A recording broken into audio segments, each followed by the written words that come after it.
اعوذ باللہ من الشیطان الرجیم بسم اللہ الرحمن الرحیم۔ اب اس دوسری حدیث مبارک میں نواس ابن سمعان الکلبی کہتے ہیں کہ ایک دن حضور پاک صلی اللہ علیہ وسلم نے دجال کے بارے میں ذکر کیا، اونچاریوں نے اوپر نیچے ہر چیز اس کے بارے میں بیان کی،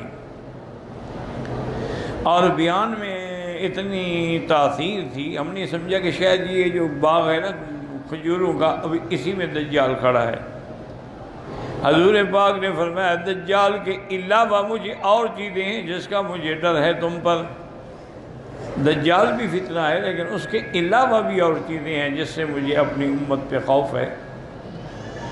فَإِن يَخْرُجْ وَأَنَا فِيكُمْ، اگر دجال نکلا اور میں موجود ہوا، میری زندگی میں آیا، پھر تو میں ہی اس کا مقابلہ کروں گا، میں ہی کافی ہوں۔ لیکن اگر وہ نکلا اور میں موجود نہ ہوا، یعنی میری موت کے بعد، وفات کے بعد آیا، تو پھر ہر بندہ جو ہے وہ اپنی طرف سے اس کا دفاع کرے گا۔ اللہ تبارک و تعالیٰ میرے خلیفہ ہیں، ہر مسلمان پر نگہبان ہیں، نگران ہیں، اللہ مدد فرمائیں گے۔ آپ نے فرمایا کہ میں تمہیں اس کی نشانیاں بتا دیتا ہوں کہ وہ ایک نوجوان ہوگا، اس کے بال جو ہیں نا وہ گھنگرالے ہوں گے، اور ایک آنکھ اس کی ایسے باہر نکلی ہوگی جیسے چھوٹا سیب کا دانہ ہوتا ہے، اور شام اور عراق کے درمیان سے وہ نکلے گا۔ اس کے بعد پھر وہ یمین شمال ساری دنیا میں جائے گا، کیونکہ دجال جو ہے وہ پوری دنیا میں جائے گا۔ اس کو جیسے کہ ابلیس لعین کو اللہ نے استدراجی قوت عطا فرمائی ہے کہ وہ جہاں چاہے جا سکتا ہے، اسی طرح دجال کو بھی ایک استدراجی قوت ہوگی کہ وہ بھی جہاں جائے جا سکتا ہے، تو ساری دنیا کو نعوذ باللہ وہ پھرے گا۔ اور ایک قوت اس کے بعد یہ بھی ہوگی کہ وہ زمین کو اگر آرڈر کرے گا، حکم کرے گا کہ اخرجی کنوزہ، کہ اپنے خزانے باہر نکالو، تو زمین کے اندر جو بھی دفن ہے، موتا ہے یا سونا چاندی ہے، سب باہر پڑا ہوگا۔ اور دریاؤں کو جو خشک ہو چکے ہیں حکم کرے گا چلو، تو وہ چل پڑیں گے، یعنی اس کے پاس یہ قوت ہوگی استدراجی۔ اسی کو دیکھ کے لوگ جو ہے وہ گمراہ ہوں گے اور زیادہ سے زیادہ برباد ہوں گے، اور اصل اس کا جو ہے وہ یہود سے ہوگا۔ اور اس کے بعد حضور نے فرمایا کہ وہ اس میں یعنی جب مکہ اور مدینے کا رخ کرے گا نا تو اس میں وہ نہیں داخل ہو سکے گا۔ لا يدخلها الطاعون ولا الدجال، حضور نے فرمایا نہ تو طاعون کی بیماری داخل ہوگی اور نہ ہی دجال آئے گا۔ علی انقابها الملائکہ، مکے اور مدینے کی سرحد پر، اس کے حرم کی حدود پر اللہ کے فرشتے پہرا دے کے کھڑے ہوں گے، اگر وہ آنے کی کوشش کرے گا تو اس کو بھگا دیں گے۔ تو اس لیے مکہ اور مدینہ منورہ میں دجال داخل نہیں ہوگا۔ اور اس کے بعد حضور نے فرمایا کہ وہ جب رہے گا تو تم لوگ اپنے عقیدے پہ، اپنے ایمان پہ پکے رہنا۔ قلنا یا رسول اللہ وَلَبْسُهُ فِي الْأَرْضِ، ہم نے پوچھا کہ حضور وہ کتنا عرصہ رہے گا؟ قال 40 یوماً، 40 دن، لیکن وہ دنوں کا فرق ہوگا۔ یومن کا سنۃ، وہ ایک دن سال کے برابر ہوگا، اور یومن کا شہر، دوسرا دن جو ہے وہ مہینے کے برابر ہوگا، وہ یومن کا جمعہ، اور تیسرا دن جو ہے وہ ایک ہفتے کے برابر ہوگا، وہ سائر ایام ہی کا ایام، باقی ہے وہ ایسے دن ہوں گے جیسے تمہارے ہیں۔ قلنا یا رسول اللہ فذاک الیوم الذی ہوا وکثرۃ یکفینا فیہ صلاۃ یوم ولیلۃ قال لا اقدر له قدرا۔ تو سب سے دیکھیں نا کہ صحابہ کا کتنا بڑا ایمان ہے۔ ان کو فکر یہ تھا کہ حضور جب ایک دن سال کے برابر ہوگا تو ہم نمازیں کیسے پڑھیں گے؟ نمازیں ایک دن کی پڑھیں گے، سال کی پڑھیں گے، کیسے پڑھیں گے؟ تو حضور پاک نے فرمایا کہ نہیں، نمازیں تم اپنے اندازے کے مطابق ٹائم سیٹ کرو گے تو اس کا تک اندازہ کر لو گے کہ اتنے گھنٹے دن ہے، اتنے گھنٹے رات ہے، تو یہ دن کی نمازیں ہیں اور یہ رات کی نمازیں ہیں۔ وہ نمازیں آپ کو 5 ہی پڑھنی ہوں گی اور اپنے اندازے سے پڑھنی ہوں گی۔ اس کے مطابق یعنی ایک ایسے بات بھی ہے کہ جیسے اب آپ ناروے وغیرہ جائیں نا جی، تو اس کے بالکل قریب وہ جگہ ہے جہاں پر دن اور رات جو ہے نا جی وہ 6 مہینے کے ہوتے ہیں. 6 مہینے کا دن ہوتا ہے اور 6 مہینے کی رات ہوتی ہے. تو وہ لوگ جو ہیں وہ بھی پھر اندازہ کر کے جو مسلمان ہیں نمازیں پڑھتے ہیں، ان کو اندازہ کرنا پڑتا ہے، یا ان کو یہ کرتے ہیں کیونکہ قاعدہ یہ ہوتا ہے کہ اقرب المطالع کہ بھی اس کے قریب کون سا ملک ہے جس کے اوقات کو دیکھ کے آدمی تقدیر اندازہ کرے گا. تو آپ نے فرمایا تم بھی اندازہ کر کے نمازیں پڑھو گے.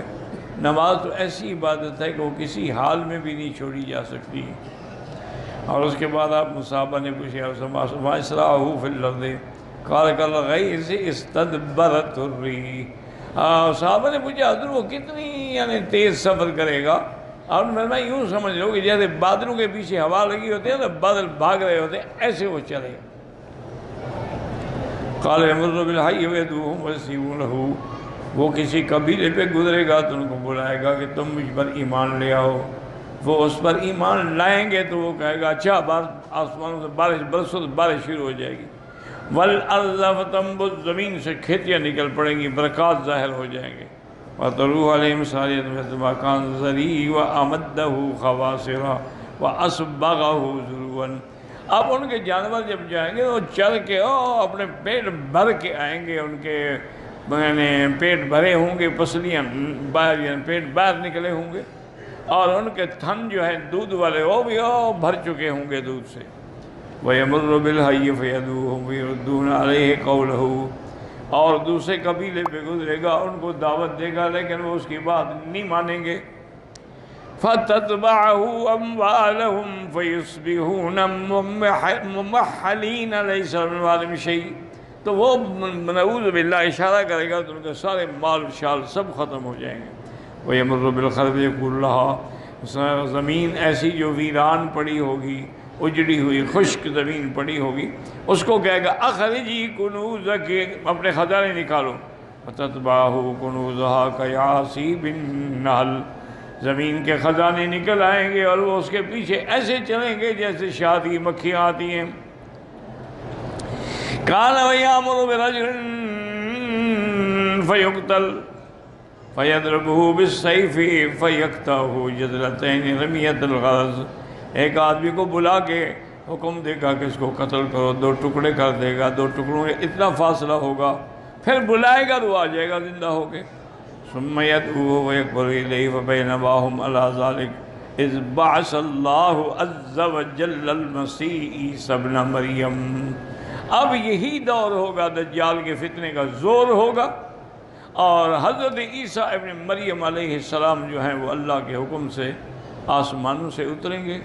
کیونکہ عیسیٰ علیہ السلام آسمانوں پہ ہیں، زندہ ہیں، موجود ہیں، اور اللہ کے حکم سے ان کو زندہ اٹھایا گیا، اور اسی طرح وہ زندہ اتریں گے. جب اتریں گے تو وہ آئیں گے کہاں؟ عند المنارۃ البیضاء شرقیہ دمشق. دمشق کی ایک مسجد کے شرقی مینارے پہ اتریں گے. بین معروضتین واضعا یدیہ علی اجنحۃ ملکین. 2 چادریں آپ نے پہنی ہوں گی اور 2 فرشتوں کے کندھوں پہ ہاتھ رکھا ہوگا. فَيَتْبَعُهُ فَيُدْرِكُهُ فَيَقْتُلُهُ عِنْدَ بَابِ لُدِّ الشَّرْقِ. یہاں اختصار ہے، تفصیل اس کی یہ ہے کہ جب حضرت عیسیٰ علیہ السلام آئیں گے اور وہ اتریں گے تو میرے آقا نے فرمایا گویا کہ میں دیکھ رہا ہوں کہ عیسیٰ علیہ السلام جب آئیں گے تو ان کے بالوں سے پانی ٹپک رہا ہوگا، یعنی ابھی ابھی وہ جنت سے غسل کر کے آ رہے ہوں گے. اور اس کے بعد مہدی، امام مہدی جو ہیں وہ مصلی پہ کھڑے ہوں گے، کیونکہ ظہور مہدی جو ہے وہ پہلے ہوگا اور نزول عیسیٰ ابن مریم بعد میں ہوگا. تو اور یہ مہدی وہ ہے جس کی بشارت حضور نے دی ہے کہ وہ میری نسل سے ہوگا، اس کا نام میرے نام پہ ہوگا، اس کے باپ کا نام میرے باپ کے نام پہ ہوگا، اس کی ماں کا نام میری ماں کے نام سے ہوگا، اور ما بین الرکنین حجر اسود اور رکن یمانی کے درمیان میں کھڑے ہو کے وہ اپنے مہدی ہونے کا اعلان کرے گا، اور پھر دنیا اس کے ہاتھ پہ بیعت کرے گی. تو ان کا دور چل رہا ہوگا.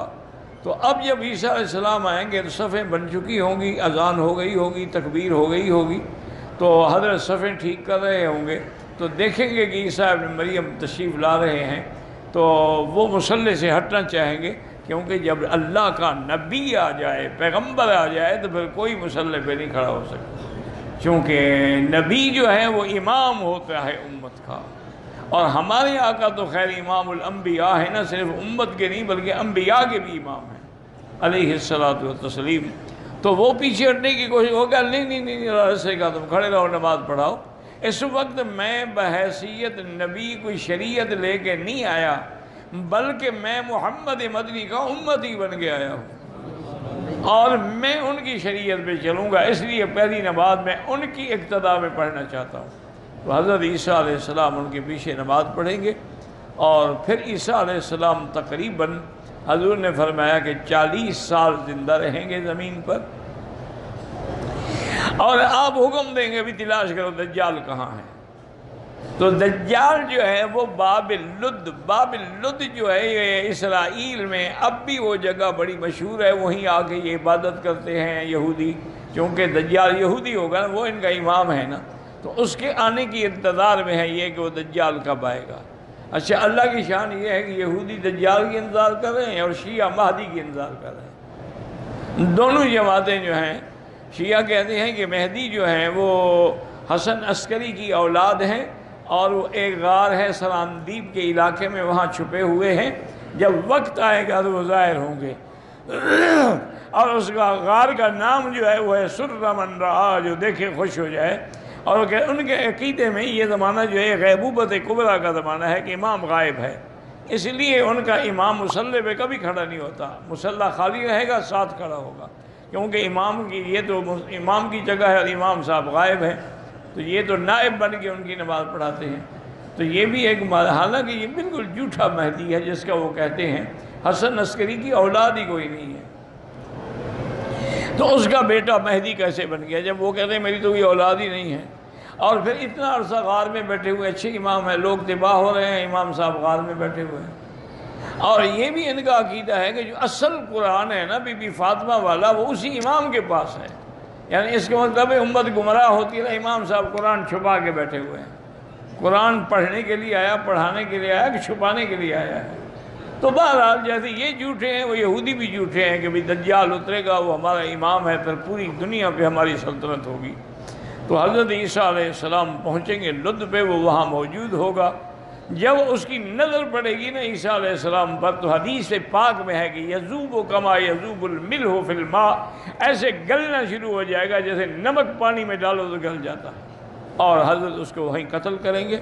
فیکسر الصلیبہ، اور عیسائیوں کی جو صلیب ہے اس کو توڑیں گے، مانا اس کی طاقت کو ختم کر دیں گے، ورنہ ایک صلیب توڑنے سے کیا فرق پڑتا ہے، وہ تو ان کے ہر کے آدمی کے گلے میں صلیب ہے۔ معنی یہ ہے کہ ان کی طاقت ختم ہو جائے گی۔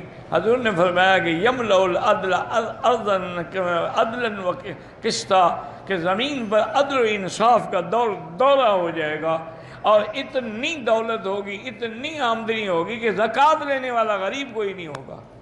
اتنا حضرت عیسیٰ علیہ السلام کے زمانے میں فیض ہوگا، اللہ کی رحمتیں ہوں گی، اللہ کی رحمت کی برساتیں ہوں گی کہ کوئی کسی کے گھر میں محتاج نہیں ہوگا۔